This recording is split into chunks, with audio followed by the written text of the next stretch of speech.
मैं बच्चों से बात नहीं करता.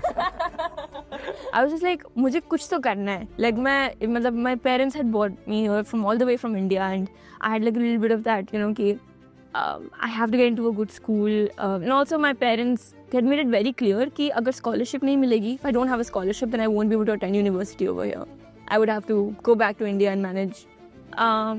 And that's because they both were students, PhD students at the time. So financially, for us as well, we were managing with roommates and stuff like that. So at a young age, networking with top folks, taking them in as advisor, networking with Sam Altman before the AI hype. What do you think about networking? So hello everyone, today we have Pranjali here. She has been famous on all the Indian news media, titled as 100 crore startup creator in the US at the age of 16. So there's a lot to talk about, not to break down. First of all, can you please introduce yourself and what do you think about when you were highlighted on news media with this title? of course. So nice to meet you all. I'm Pranjali. I'm currently building Delve.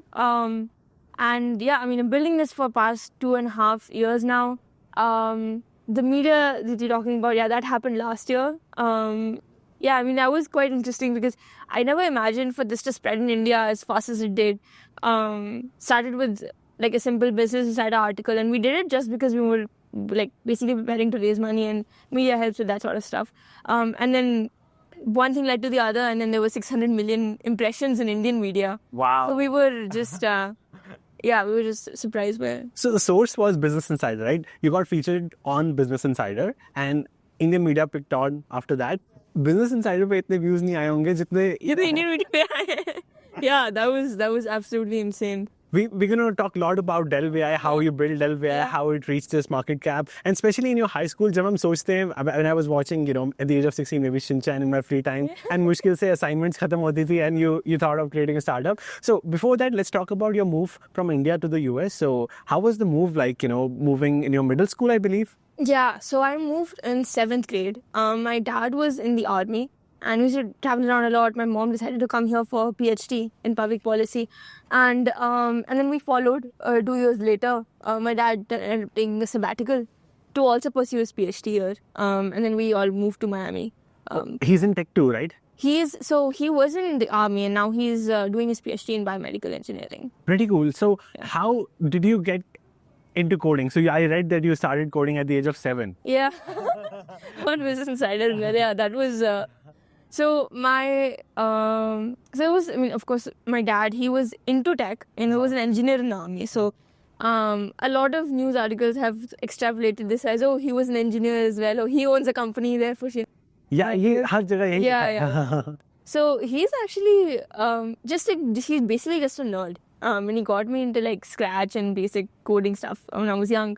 And then I think that became more matured when I came to the US. And I went to I went to high school and middle school. He actually started doing competitive programming In India? No, here. Okay. So India, it was mostly just things that my dad would introduce me to, or just exploring things on my own on the internet, just that. And then coming here, I found like more of an environment that helped me hone those skills more. What can you describe the environment? Yeah. So in middle school, right? I went to a middle school that was very like. There was a community there that was math and tech focused. There were a bunch of Indian kids. We used to do competitive math. You compete at the state and the national level, so that was there. And then we also used to do programming competitions. We had a programming team in middle school and then high school as well. So I got introduced to like Java, Python, and more formalized programming. That is incredible. Because I think more schools are famous for teaching programming at a young age in California and maybe in Atlanta. Only the top schools. So did you go to like one of the top schools of Florida? It was a charter school actually. So interesting story. The first year that I moved here in 7th grade, I changed 3 schools because the first 2 were they were close to my... Actually, no, the first one was it was a local school. That environment wasn't great, personally speaking. It wasn't something that I like. I think you should always surround yourself with people that are competing to be the best. And then you are also, somehow have that motivation in you as well. So that first school wasn't the right fit. Then my second school was an all-girls school. I had to travel like 4 hours, 4 hours every day combined, 2 hours back and forth. Via bus? Via bus. Miami? Yeah, in Miami. Because it was a very academic, only girls school. That ended up not being a great fit as well socially, because I was, just came from India, so it was really hard to accommodate. And yeah, that was not a good experience. And then finally moved to Doral Academy, which was a charter school, about 15 minutes from my house. And there I found this community of like math and science-focused people. Incredible. So for all Indian immigrants watching, maybe coming with their kids to the US, can you describe what are charter schools? Yeah, of course. So charter schools are basically, my school was a lottery-based admission system. So you just enter your name and, maybe you'll get in, maybe you won't. But most likely you will, if you're living in an area close to it, about 20-25 minutes-ish. Actually, no, the area... Now that I think about it, area is not the biggest factor to get in. A charter school is just like a public school, but they have like a more organized system. They have consulting companies that help them. Like essentially, public schools that are much better or try to be better. They have that incentive to keep improving their curriculum and and they're not as expensive as private schools. You don't have to pay a huge fee. So I see. So like even in that kind of school, you were encouraged to learn coding. Right. And I think you mentioned in the article that you sharpened your skills at the age of 11. You were like be able to build stuff, right? Can you describe at the age of 11 what were you building? At the age of 11, I'm going to think about it. I think 11, 12, I was just doing like simple projects at home. I was learning programming. I would build like stuff that you see online all the time, watch a tutorial to build something, build a calculator, build something fun. I was really into animations and graphics. So, I would build like Star Trek, graphics for those characters in the terminal and stuff like that. Yeah. So just playing around. At the age of 11, I wasn't exactly building like full stack stuff. And then 12, 13 onwards, I started getting into more competitive programming. So it's like, going to contests and then trying to solve problems. DSL. Yeah, basically, yeah. And now to network, you need networking skills beyond, especially with Mint Mobile, because this mobile network in US gives you everything unlimited starting at $15 per month. And especially for travelers like me, whether I go to India, US, Canada, Mexico, I have international roaming in my pocket at all times. Check out Mint Mobile by going to mintmobile.com/thing and get your deal immediately. So at what point, you figured out you were special, or maybe you did not? Usually people describe confidence is having the faith that your ability is better than the standard. Yeah. That's a really interesting question. I've actually journaled about this a lot. I think having self-esteem and self-confidence, right? Where does that come from? I think a lot of it maybe came from, I would love to thank my parents for this as well, I think as a kid, I was interested in a lot of different things. Like every other month, I would have a new interest. Today, I want to do oil painting. Tomorrow, I want to do cooking. Next day, I want to do acting. And they would always encourage me for whatever it is that I'm interested in. It wasn't like, oh, you just have to study. You just have to get good grades. So having that sort of open mindset and encouraging me to do the best in whatever it is I'm doing. I think that's what helped inculcate that self-esteem and self-confidence initially. Can you break them down? Example, Batana, at what events that happened in your school that you were like, yeah, I am the best in my field and I can do something beyond? Let's see. I think the do something beyond and I'm the best feeling, that probably happened, let's see. Yeah, I think that happened mostly when I came to the US in middle school and stuff, when I used to do math competitions. And I came from a completely different academic environment, right, from India. And I think in India, we're more encouraged to do rote learning and stuff like that. Here, initially, the first two schools I went into, I felt like the standard of education was much lower than what I... So it was very easy for you? It was very easy. But then as soon as I went to the charter school, there were a lot of Indians competing. Basically...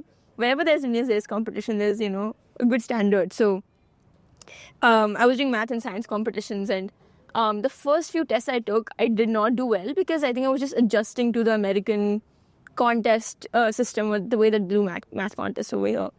And then I just kept at it, and eventually I ended up getting better than the rest of the people who were there since 2-3 years already.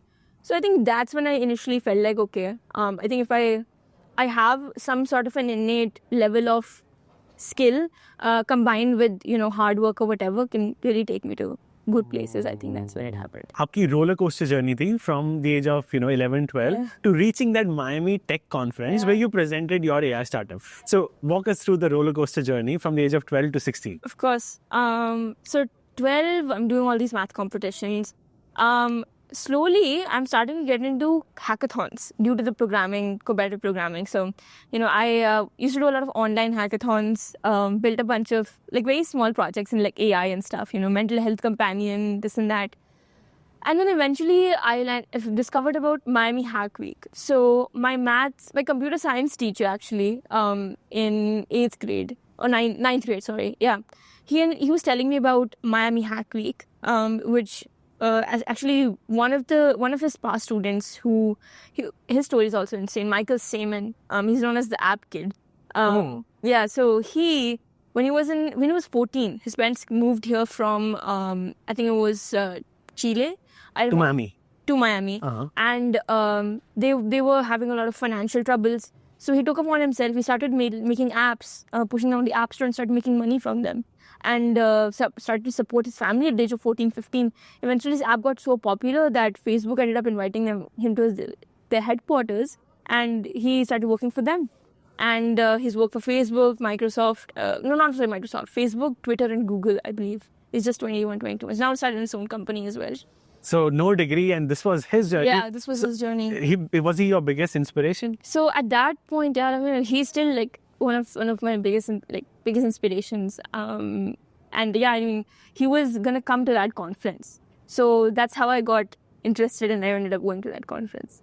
Exceptional, because when you know if someone has done it, you feel like I can do it. You can do as well, yeah. I was just like, मुझे कुछ तो करना है. Like my parents had brought me here from all the way from India, and I had like a little bit of that, कि I have to get into a good school. And also my parents had made it very clear कि अगर scholarship नहीं मिलेगी, if I don't have a scholarship, then I won't be able to attend university over here. I would have to go back to India and manage. And that's because they both were students, PhD students at the time. So financially, for us as well, we were managing with roommates and stuff like that. So, yeah, I had to get a scholarship. So there was a little bit of motivation from there that was kind of helping me, or motivating me to look beyond just high school and look into other opportunities. And that's how I ended up finding out about these hackathons and going to them. And so these hackathons were for teenagers, like कि कोई भी जा सकता है. कोई भी जा सकता है. कोई भी जा सकता है. ये Miami Hack Week specifically ऐसा था. I think कुछ में age requirement थी. There was an age requirement, and I wasn't able to get in initially actually as a participant. I tried contacting so many people, did not end up getting in. But then I decided I found you can volunteer as well. So I ended up going as a volunteer and helped them set up a lot of tents, network with people, and then somehow found somebody that let me in as a participant. I remember when I was going to hackathons at the age of 18, 19 too, a lot of kids, especially Asian parents, they bring their kids to these hackathons, and I never thought like they will be competing next to me. So how do college students looked upon you as like, maybe a teenager competing with them? Actually, I think a lot of people were very encouraging actually. They were happy to see somebody young there, presenting an idea at that sort of level. So during the hackathon, before the actual hackathon started, we was just pitching our ideas on the stage and trying to see if other people were interested in trying to get a team. And I remember at that point, the startup idea wasn't there. I was just there for the hackathon. And I went and presented the idea, and I was like, I started with I'm in high school. And that ended up getting the attention of a lot of people initially. Of course, then the idea as well. I think I pitched something under, I think it was a combination of climate change and AI at that point. I just want to build something, right? And people were interested. People messaged me, and yeah. At age 14, right? At age 14, yeah. And from here, how did you reach to a point when you had the expertise to build something with AI and something as good as Delve AI? And to teach people, first of all, what is Delve AI? Can you describe as well? The hackathon itself didn't have an idea at the beginning. But, I was surrounded by not just college students, but YC founders, investors. And that was the thing that ended up getting me into startups. At hackathon or at the hackathon? Really? Yeah. Oh, nice. Miami Hack Week. That's what. Wow. Yeah. So it was a 7-day long hackathon. And I think that's exactly what, it wasn't just a regular hackathon. It was my first in-person hackathon, which ended up being like VCs and almost everybody from the tech world. And That's a rare hackathon. Like at Georgia Tech, I have never seen like that many VCs coming. This is like a 7-day, and you need more time for it. College students don't take 7 day off. So what kind of students were there? so there were people in Miami, there were people from all over the country. There were, college students from New York, from Stanford, from a lot of different universities. There were people who were already working at tech companies. So it wasn't just a hackathon, I guess. I don't know how to describe it, but it's perhaps a hackathon for tech professionals, adults, in a way you can call it that. So from here, you got introduced how startups work, how VCs work. So you knew you can take it forward and build something and present to a VC as well. Yeah. I mean, I didn't exactly learn that's how things work in the startup world. I was just talking to a lot of people and ended up finding out that Lucy Guo, who was one of the judges there, she's also running... Co-founder of Scale AI. Yeah. She was... at the time leading Backend Capital, and they were doing a 3-month residency in Miami right after the hackathon, and they wanted, I think the top 5 teams were going to get interviewed to do HF0. So I found out about that and I applied. I ended up interviewing for it, and I think at the last minute, initially they told me that there's no more spaces left, but I think I ended up getting in last minute. Somehow somebody dropped and I got in. That was quite surprising for me, but I think as a 14-year-old, it was quite the achievement. And you met Sam Altman too, right? Yes. During that time. So how was that? At what age you met? I met him... what time? 2022 August. So before ChatGPT 3.5 and after ChatGPT 3 beta. Yes. Oh, how was the meeting like? I mean, I met him at another conference. It was Future Forum. And I remember, I think a lot of people were going up to him and asking him questions. And I remember just asking him, what do you think about the future of semantic search, as a field? And he said that, that is one of those fields that you're going to see a lot of startups and a lot of growth coming in the future. And I always remember that, in the back of my head, somebody that has created basically the biggest foundation model that, we're working with right now, somebody who's kind of leading AI as a whole, has that confidence in the thing that I'm working on. So he was not a big face in AI at the time, right? Yeah, he became the biggest face after December 2022. Yeah, I agree. That's because when ChatGPT launched and stuff like that. But in SF and before that, he was obviously someone we already knew about, right? Like OpenAI, I mean, of course, now the whole world is using ChatGPT, so there's an increased level of fame. But back then, he was a celebrity for me as well. And at this time also, you were living with your parents in a shared apartment because he was a PhD student, right? Because my parents were PhD. My dad was a PhD student. Yeah. So how was that like? So that was in Miami, right? I, after HF0, ended up raising some money. So I would go to different conferences, San Francisco, Boston. I would crash at friends' places and stuff. And that's how attend these conferences and meet people. Yeah. And your parents were always encouraging, right? So, or you had to fight to convince them? No, definitely. I think once I kind of gave them the proof points, that, I've gotten somewhere, I have so-and-so funding, or somebody is vouching for the growth of whatever it is I'm doing, they were pretty encouraging. Yeah. And Business Insider में ऐसा लिखा था कि like at the Tech Week Miami, like you accidentally got introduced and funded. Was that true? Accidentally? I mean, not exactly accidentally. It was, I didn't plan to start a company, right? I was just there because hackathon and meeting Michael Saylor. So at HF0, I went in with about 10, 11-ish ideas generally that I wanted. HF0 is VC, right? HF0 is the 3-month residency that I did after the hackathon. 3 months residency? Yes. So it was, so Backend Capital was running HF0. It was 3 months founders living in one house and building a product, and they all get funded. Okay, so in that incubator kind of. Yeah, incubator. Yeah. So once you got the funding, how much was the first funding? That was actually HF0 now they're investing $1 million each per founder. Back then they were investing about 25K. Wow. Yeah. Wow, you've grown a long way. Yeah. Okay, so from here you started living in an incubator. Yeah. Uh-huh. Yeah. Started living in an incubator. I ended up moving to virtual high school. So my entire education was now asynchronous and online. How did you manage? Like, 11th, 12th का कोई JEE student से आप बात करो, they cannot even Imagine. finish assignments, Yeah. and you were building stuff. I mean, yeah, I think at that point, my parents have had this conversation with me multiple times. Ki how different it would have been 11th and 12th personally for me if I was in India versus here. And yeah, I would probably be a JEE grinder 11th, 12th if I wasn't here.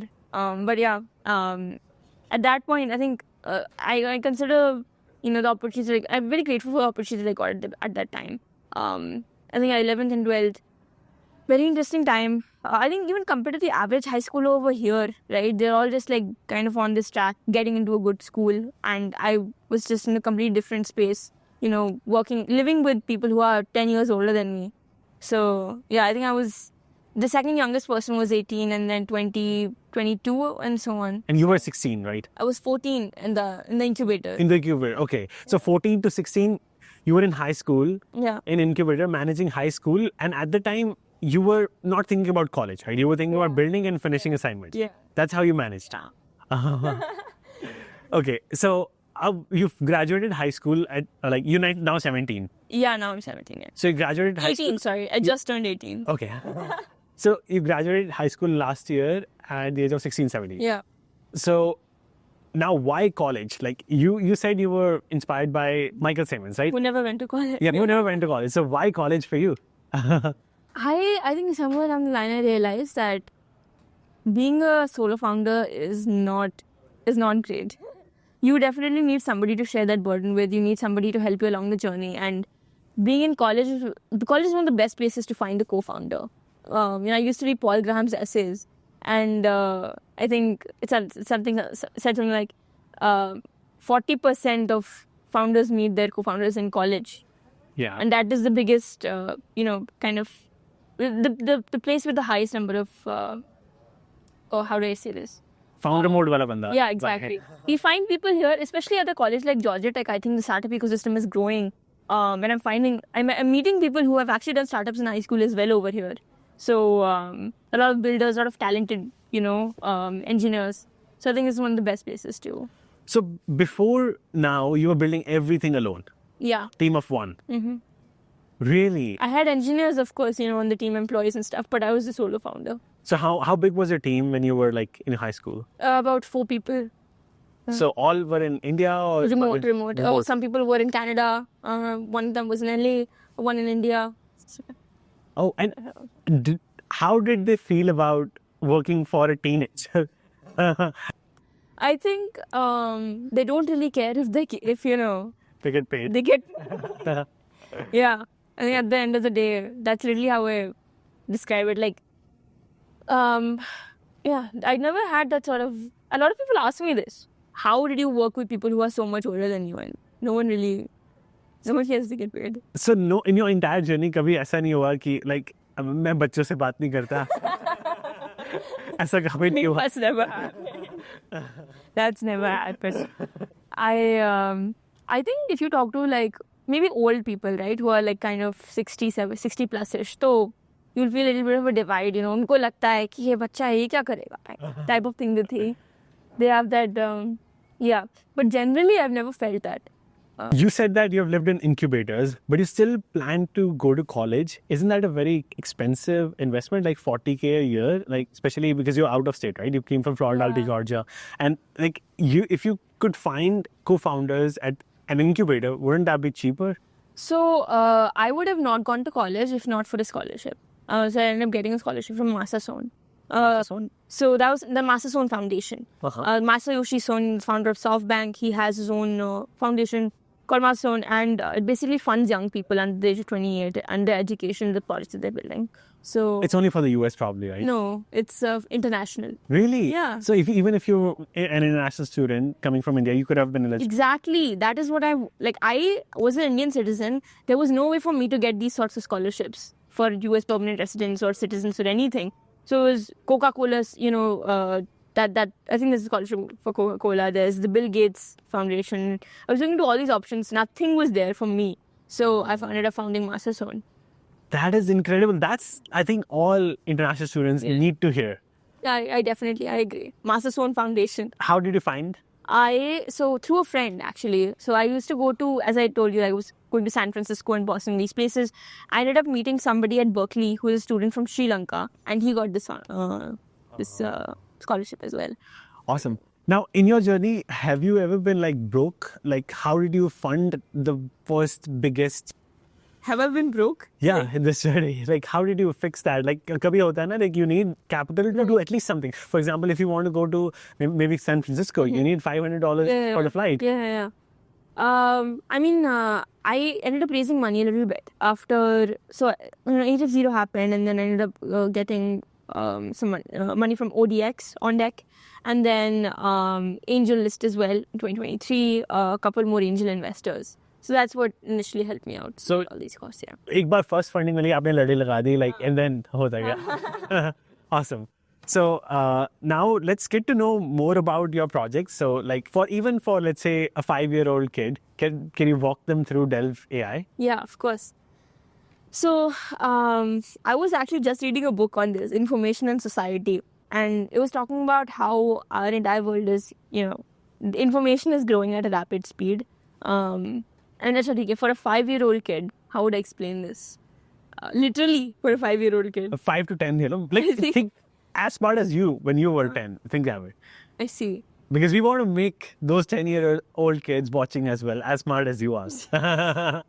Okay, imagine this. You're really interested in a specific topic. You want to know why the sky is blue. And you go to a library and you see 5,000 books there, and you don't know which one to start reading to find the answer to your question. How would you do that? How would you approach that problem? That's what Delve solves. So, and you have a lot of competition in this space, right? Yeah. Like you have, like, a similar projects could be Consensus, right? Yeah. That's a GPT in ChatGPT. Like you have questions about 5 research papers. Right. You can ask questions. Right. You have Perplexity now. So how do you think you are unique? Right. I think search by itself right now looks very different than what it will look like in another 10 to 15 years. I'm looking long term, specifically just focusing on like the backend to improve search. I think both Perplexity and Consensus are built for like the broader consumer. There aren't a lot of tools that are built for enterprises or very specific use cases. So we're focusing on consultants right now. Example banana, specific use case. Yeah, of course. I think consultants specifically, unko, like they have like 5 or 10 different databases that they have data in, right? They have like Salesforce, HubSpot, blah, blah, blah. Then there's also public data. They have to do research on like specific topics. It's very disparate is what I'm trying to say. And that's why I made the analogy with the library, because they are that one specific customer segment for which information is so desperately stored in a lot of different places. For researchers, it is still consolidated in journals and research databases and stuff. But for consultants, it's a lot harder to pinpoint even what segment to look into to find the information that they're looking for. Yeah. So that seems like a very complicated project. Like you have information coming from 5 different sources, because internet is organized thanks to Google searching it. But your personal company enterprise data, which you mentioned, is not organized. Right. So how did you build up? How did you build Delve? How did you solve this big problem? Right. I mean, we're still solving this problem, right? We're a young startup, which is 2.5 years old. But yeah, at the moment, initially 2 years, like about for 1.5 years of the initial journey, we were building for researchers. And I quickly figured out that problem is, I think researchers as a market is a very tough market to crack. And I'll admit this. For anybody who's thinking about building for researchers, they do not have the incentive to make their processes efficient internally. Because why? Think about it. Okay, researchers are that one specific industry where quality assurance is not a paid position. Peer reviewers don't get paid to do the work that they do. There's a lot of things that go wrong. You can't treat researchers as like a regular industry that would invest in money to make things, more productive. Why? Can you describe? Because maybe someone who hasn't done much research, unko pata na ho. Yes. Why they don't have peer review? Why they don't have QA? Yeah. They have peer reviewers, but the peer reviewers are just aren't paid. It's not like that's just not how research works. In research, you don't pitch to get money. You just write grant proposals, and you have to stick to the grant proposal, and you can't sway from it even if you think that there's something more novel out there. Like the way that research works is very different, is what I'm trying to say. And for somewhere like enterprise, I think it's a lot easier to scale and build for them because they have like a very clear objective, which is to just make their process more efficient, reduce gray work, and have as much output for the least input. So research is a complex problem to solve because a lot of things are in development. They're not proven yet. And they are not, because they can be proven because they are not used by hundreds of people. So जब आप ship जल्दी करते हैं, if things are shipped, they are proven. Yeah. But those things are not proven yet, so that's why they are in gray area. Yeah, I think that's one. Like, I mean, obviously, research, it's R&D. It is still, there's a lot of things that are unknown, a lot of unknown variables there. So that's one thing. And of course, the way that the budgeting is done, you know, grant proposals, even the top research labs, they don't have a lot of just extra money around there, you know, to invest into other stuff. So I personally, this is what I thought, that maybe I should start by focusing on just the top universities, and then I can create products for like the broader consumer, broader market base. And I would just go to offices at, you know, of Harvard Medical School professors or MIT professors and pitch it to them straight up. But I think I think finances were a big issue, even at those labs which have a lot of resources to invest into things that are outside of directly the scope of whatever it is that they're developing or investigate. So you found a big problem, and now you're finding niche categories like university. Yeah. Okay. So how many customers you have so far? So we did about 6 enterprise pilots, and currently we're about 250 plus individual users. And 250 plus. 250 plus, yeah, and there's 15K on the wait list that are still yet to have access to the product. I have applied as well. Okay, soon I will keep in the priority. Hi, this is a demo to our current APIs, clustering and key sections.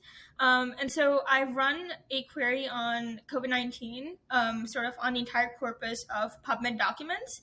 And this source sort of serves as an indexer for all like medical related documents. And 3 or 4 customers are actually using it at the moment. And so I've sort of asked a question around autoimmune response to COVID-19 patients in when they specifically have Down syndrome. And so to index the documents that specifically talk about that relationship, while also understanding all like the underlying topics, and then doing like second degree analysis, that's sort of what I'm going to show you. And so it's come up with around 6,000 documents, just under 6,000 documents for this particular query, close to 200 themes and topics, and sort of clustered all these documents out in these little rectangles, bigger sections, bigger rectangles, and going smaller depending on how many times that particular theme occurs in that entire corpus. And so I have all the documents in the scope on the right. Let's say I want to understand maybe thrombosis or biomarkers or whatever better under that particular query. I can click analyze the second time, and then it runs the same theme and topic analysis on that particular query under the 6,000 documents. And so you have a new tree map of what all those topics under that one under that one subtopic will look like. And so yeah, you have a second degree analysis, and that's what the clustering looks like. The second part is key sections, which is once you have a document that you want to go deep under. So what I previously showed you is like a lateral view of the entire domain. Now, once you have one document that you think is very apt, or you want to ask a specific question to, you just upload it here, or even just give sort of like an open source link, and then you can do Q&A on it. You can do one question on multiple files, so you sort of save time when, let's say for example, somebody's doing a literature review, so they get all the paragraphs that are semantically associated with that query that directly answer that question in all of the documents that you uploaded. And so this is my account on the platforms. I can show you previous queries that I've run. So it like sort of saves everything in stored results. And yeah, I can sort of just go here and see what that looks like when you run a particular query on a doc. And so, yeah, so it's extracted those paragraphs that answer that question directly. My question was, how good a neural network is at mining legal text? And that's the PDF that I wanted to ask from. And it sort of created a coagulation of all the paragraphs that directly answer the question. And so, yeah, that's what the product looks like. You push your product to Product Hunt as well. So I think you were actively looking at Product Hunt. Did you build this to go after the hype, or you were genuinely interested? I think Or both? so you're mentioning AI specifically? Yeah, specifically because everyone is building stuff In AI. since 2022. Yeah. So I started about the end of 2021, and everybody in my cohort, out of 11 companies, right, the other 10 companies, they were all crypto. I was the only AI company back then. So I like to think that I was there before the hype cycle came on. Yeah, so I think that's definitely there. And it was a core problem because I used to do research in high school, and then that's where the problem kind of stemmed from. So That's a great way to look at it. Like, I think the Perplexity CEO just posted as well, like, what is the top product of that year and what was the hype? VCs hyped crypto, but the top product was something else. That shows that if you just go after the hype, maybe you might not be able to make it. But your hype may come later. Right. I definitely agree with that. And mine came very soon, right after I launched.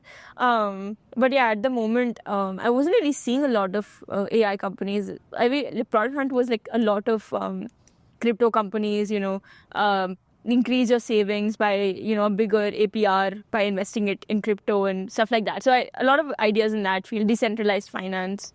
And then AI caught on pretty soon after that. Yeah. And what were the biggest lows and highs of your journey? I think, let's see. I think biggest highs, there were highs and lows and then highs again and then lows again. Highs definitely, initially getting that, being in HF0, pushing to Product Hunt. And I will say this about HF0, it was a very productive time. As for an incubator, for any other hacker house that I've lived in, I've never, kind of felt this sort of like infectious energy going on, just like putting hours and hours into the project, bouncing ideas off of each other and just working hard. I would see people working until 6 a.m. every morning in HF0. So that would, as a 14-year-old, seeing that sort of environment, it pushed me as well to do the best I could. There was no excuse because I was the youngest or whatever. I had to do good. So, yeah, I think that was one of the moments I did a lot of work. Product Hunt happened. ODX happened, getting investment from them. And then that was it. And then, of course, the tough times came on. I had, an engineer. We were working on a product. We tried to raise funding towards the end of 2022, but then there was a little bit of a recession. So it was harder to raise money. So we weren't able to close that round. That was kind of a low point, I would imagine. And then 2023-ish, my first hire ended up not working out. We had to let go. But we ended up continuing the cycle of growth. That was something that I kept consistently working on. And then, of course, the media impressions happened. A lot of waitlists, a lot of people came on board. We got a lot of attention towards our product. And now we're consistently, we're growing. And I have a team of overseas engineers that are helping me work on the product. So it is sustainably growing. Yes. Biggest low, Batana, like that was like maybe you thought that you took the wrong decision. Yeah. Maybe the startup is going nowhere. Let's see. Yeah, I think we were going to close an enterprise contract in early 2023 or 2023. And University or company? it was a university, I remember. And at the same time, I was about to, I was pitching to VCs for a seed round as well. That contract ended up falling through at the very last moment, and so did the VC funding. And that was one of the lowest points, I imagine, of like my entire time building this company. Oh. And 3-4 months of just like, kind of not even having the motivation to like get started with the day. A lot of it was quite difficult. I mean, think back to that time. But of course, my parents, they were my biggest support system. And I made a lot of friends through the teenage startup community as well, through different events. So, that helped me push through. So let's say if you have to look back, you're giving advice to a 14-year-old Pranjali. What would you say? I think I would just say, do what excites, and don't be afraid of, what may happen. Just keep doing whatever it is that, excites you the most, that you think. I think that's literally in 3 words. Do what excites. Amazing. Let's come back to the Delve AI, how internally, how the tech works. So can you break down the engineering? It has RAG systems. At what time do you use AI? Like, can you break that off? So we're using proprietary models, fine-tuning Llama and Mistral, and using that to do RAG on very specific use cases. So that's the AI part. And then of course, as the user uses it more, they're able to read the responses, and we use that feedback to improve the model over time. Llama and Mistral. So why Llama and Mistral? How did you choose those? Yeah, I think because Llama and Mistral, of course, launched by Facebook, open source model.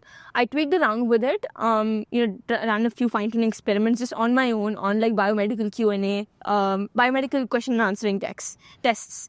I ended up doing really well. And I was just surprised, that Llama has that sort of ability to, I gave it about 100 or 200 odd examples, and it was able to generalize and answer questions. So, I think that's another thing that I would give advice to young founders who are building an AI, that build your own conviction on things. Read papers and actually do the background research whenever you're deciding to, take a step in your product or whatever. Do your own tests. For example, there's a very popular tool called HeyGen. Like, I was making videos just trying if HeyGen is for me or not. आप उसपे you give a voiceover, it does the lip sync, and in my same clothes, which I've trained the model for, it does it perfectly. But then I realized that it's not fun anymore. So I think people have to go and try whatever the cool tools are there. Just don't listen to someone's feedback. For sure. Build your own conviction. Absolutely. Yeah. So you got the conviction, and what else is going in the tool? Yeah. So RAG, of course, we have RAG there as well. I'm been experimenting with hierarchical RAG. That's what it's called. So I used to use Pinecone initially. I ended up looking at the documentation of Pinecone. Sorry. So yeah, Pinecone is a vector database. So it's used for semantic search. Store data, textual data. Like vector database. Yeah, basically. And they have a system called hierarchical embeddings, where basically you use the concept of knowledge graphs to make search easier and more efficient. So imagine this, instead of just having like your vector data embeddings just disparately stored, you cluster them first. Like, you create sub-communities, and you create communities on top of them, and like a kind of hierarchical system essentially. So we use that to sort of make a lot of data. Data essentially is dense when you're thinking about doing research or consulting or whatever it is. So hierarchical vector database for RAG, proprietary models, and then of course encryption and templating to protect customer data. Impressive. And overall, how long, if a student watching this wants to build this, how long it takes? आपको कितना time लगा? And if you have to rebuild it, how much it would take? मुझे तो अगर if I was to rebuild it, I would definitely not take as much time, because now I have all the experience, like at least the knowledge that I didn't have before. A lot of trial and error happened, before I figured out that these were the tools to use to build something. Another thing is that I think when you're solving a complicated problem, they always say just build an MVP, but build a high quality MVP. Don't build just like a regular, hard-coded stuff. Yeah, essentially. Like I used to use cosine similarity, I think, initially, and ended up realizing that would go out very fast. Cosine similarity is essentially another technique in vector databases to find similar text to do search. And it's an easy way to do search, but you always have to think about what's the best thing to do for your user. How can you deliver value to them in the most less time? And for that, you may have to do more research and not just take the first solution that shows up, which in my case was initially cosine similarity, and then I did research and found out about hierarchical embeddings and all of that. I see. So trying different solutions is very important. So figured out that cosine similarity is not the best way. Yeah. Hierarchical one. Hierarchical embeddings. Yeah, I think it's just doing a lot of research. Initially, I didn't really look into the back end of machine learning and do all that study work because, I was just focused on building, talking to customers and just doing the tasks. And I think taking out time, recently I've been taking out more time to actually look into the back end of the product, do research by myself on machine learning. And I think that's helping me, definitely. I see. An interesting question could be, what are the technical expertise you have versus don't have? Like, what are the coding knowledge you have in AI, machine learning, or maybe DSA, and what you don't have? I think it's easy. It's important to accept what you know versus not know. Yeah, 100%. So can you break it down? What do you know and what you don't know? Right now? Yeah. And what you're learning, Yeah. I think over the years of building Delve, I learned a lot about full stack. Now I'm definitely learning more about machine learning. And as for what I don't know, you never completely know what you don't know. That's always there. But I think for now, I'm going to continue on this exploratory journey of NLP and ML and then figure out, what next to learn from there. So what do you think is the best way for kids to learn programming, machine learning, AI? Yeah. For me, it was getting a little bit of a head start initially with, competitive programming, DSA and all that. And then eventually getting into building my own projects. For young kids, I would honestly, I would encourage them to look into building their own projects, I think, first of all. Starting with a very basic language, building something simple, and then think about what they would want to add on top of it, and then learning new languages to do that. So it's like utility-based programming, what's the word? Incremental? Bottom up. Bottom up. Yeah. Example बताना. Example, let's see, मुझे game बनाना है. I create the most basic version of it, then I decide I want to add something on top of it, and then eventually I just keep learning things to make whatever it is that I want. I think that's one of the best ways to learn stuff, I think. I see. Do what you enjoy and build on top of it. Slowly add more features, make it more complex. Because it serves as motivation to keep going. I think a lot of people learn for the sake of getting a job, or eventually that's what ends up happening. But if you learn, if you keep what you enjoy at the forefront, then you don't need external motivation to push you. Now, coming back to college degree, which you first thought you will not pursue, inspired by Michael. Yeah. What are the things you're liking about your degree, Georgia Tech experience so far? And do you still think it's worth it? Are you able to find your co-founder? Yeah, it's only been the first semester. To Startup Exchange, I definitely met a lot of interesting people. You, Chris Klaus, and I've got access to the startup community over here. So yeah, I think that's been a big support. Currently, I'm still building on my own. I am on the lookout for my co-founder. I'm just building. Actually, have met a lot of cool people here and been going to hackathons with them. So I'm sure soon I will find someone who's the right fit. But I remember Startup Exchange competition at Georgia Tech.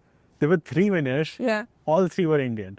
No, and that also Indian citizens, not even Indian Americans. Yeah. All 3 were Indian citizens. Yeah. So can you share what is something in us now that we are on the forefront of everything? We are, for example, whether it's top CEOs of Silicon Valley, we are there. Top entrepreneurship competition in the US, we are there. Maybe it's a small sample size I have, but what is in us? That's a good question. I think we have a lot of fire inside us. We have a lot of ambition, generally. I think, there's a little bit of a sad duality to this as well. I think because a lot of people come from, middle class backgrounds in India. I did as well. So sometimes it is about proving something to someone. And, it's not necessarily internally there. But I like to believe that, us as a country, we have a lot of fire in us and we have the ability to work hard. That's why we're also, I'm pretty sure the highest earning demographic in the US as well. First 120K, next is straight 90. Yeah, exactly. Look at that. So Yeah. So on top of that, like I would like to share key. I think we are really good at finding out the hype things that work. Like for example, a lot of students are maybe not going to get jobs as easily with a college degree they used to. So now the next good thing you can do is to catch the hype of building stuff. And they are good and in finding opportunities wherever they are possible. Yeah. And that's how you see so many founders. yeah, I agree. Or being resourceful. I think that's the key. That's the key. It's not what you have, it's what you do with what you have. And I think that's what my parents also like instilled in me, I think, as a kid. Being resourceful is one of the biggest tools that you have over here, you know, from finding hackathons to go to finding scholarships to basically figuring out where it is that I can get what I want. Who are the most inspiring founders? We think a lot about the CEO of AMD, Lisa Su. She's definitely one of those very, very inspirational people now that I think about it. Initially, you know, as a young kid, I never really thought about, sort of the gender aspect of building in tech. Now that I'm getting older, I'm in college, I see that more clearly. And Lisa Su, I respect her a lot. Of course, Sam Altman for what he's built. He's leading it, you know, the change in Gen AI. So yeah. और कौन होगा? Who is the ex-CEO of GitHub? Nat Friedman. Nat Friedman is definitely somebody that I look up to. Yeah, these are three names that come to my mind right Why? now. Can you share the reason too? Yeah, of course. I didn't look up to his knowledge. Also, Patrick Collison, CEO of Stripe. And Nat Friedman and Patrick Collison, both of them specifically because I spend a lot of time on their websites. I read a lot about, you know, advice, things to do before you're 20 on Patrick Collison's website. On Nat Friedman's website, I think he has, if you notice something, a lot of people in tech have very simple websites, you know, where they have their insights and all that Stripe, knowledge. yeah, like Patrick, yeah. And I think just having that distilled, the knowledge that they've gained throughout the years, having access to that is something that I really, you know, read a lot. Yeah. And you know, you got the top advisors on your board. For example, Lucy Gao, Lucy Go, yeah. Lucy Go, co-founder of Scale AI, who got like kicked out. You know, that's a sad story. But so I think, what do you think about networking? You know, at a young age, networking with top folks, taking them in as advisor, networking with Sam Altman before the AI hype. What do you think about networking? What do I think about networking? How do you partner with these Every top- single place where I have been able to meet these people, anybody could have gone. That is something interesting to pick. Future Forum, the conference that I ended up meeting Sam Altman in, or Miami Hack Week, I ended up meeting Lucy Go. Anybody could have gotten in. But it's about taking the initiative to find those things and go there. And I think sometimes it's not just about meeting somebody big. It's about finding whatever it is that you enjoy and finding those niche players that you really want to connect to. मेरे लिए वो लोग ये थे. But yeah, I never planned to meet Sam Altman. Yeah, planned to meet Lucy Wo. I just ended up being there because I was interested in the topics, and then that's how it happened. And then you showed interest to them and they cared about you. Yeah, I think Lucy Go, that definitely happened because of, you know, HF0. I was building stuff. I had some good ideas, and, you know, however that happened, she saw value in what we were building. So, yeah, that's how that happened. For Sam Altman, it was just asking him a random question. It wasn't necessarily pitching my company to him. But even that interaction to date, you know, it's special to me. The big question, a lot of founders are on O1 visa, but you are a student. Are you on F1 visa? Which visa are you on? How you got into it? Yeah. So I'm currently on O1 visa. Initially, I was a dependent of my parents. My parents were here for the PhD, so I was not dependent of for student, which was F2. Then moved to H4, which is dependent of an H1B. And then through Delve, I applied for O1, and that's how. How long the process took? So I took a break in the middle of the process while the legal stuff was going on because I was more invested in deals and was just really busy in general. So I put a pause on it. But if you just do it in one go, it should not take more than 2.5, 3 months. Really? Yeah. That fast? It is pretty fast. It has a 2-week turnaround from sending the application to when you hear back from them. That's amazing. Yeah. You apply for Express. I have to pay a little extra. Yeah. Awesome. And on O1 now you have freedom to do internships if you want to . Yeah. So whatever you want to do in your college journey Yeah. as a founder, Yeah. you have freedom to. It's basically an employment visa. Yeah. Like any advice you have for O1 for Yeah, founders? so there are some companies that are new startups actually that are serving founders that want to do O1. One of them is, I don't remember the full name, but it starts with Plymouth. And I use LegalPad. It's a startup that ended up getting acquired by Deal, another company. But yeah, LegalPad helped me. And the average cost comes out around 2K, 10K-ish. Sorry. 10K, yes. Yeah. For O1. So That's pretty good because like your entire immigration journey is straightforward after that. And even as an Indian, O1 ke baad, you get green card like within few years, right? yeah. So that's amazing. Yeah. Actually, there's one someone I know, Sijil Wen. He's another young. He's pretty famous in the young founder community. He has this community, and then he gives out hoodies to people who are recent recipients of the O1. It's called the Extraordinary Club, I think, something like that. But yeah, there's a lot of resources on his website. I can share you. Sure. Thank you so much, Pranjali, for sharing everything in detail and inspiring all the kids now to build at a young age. Yeah. And I hope people take away how to go to college fully funded and how to build stuff. Thank you so much again. Of course.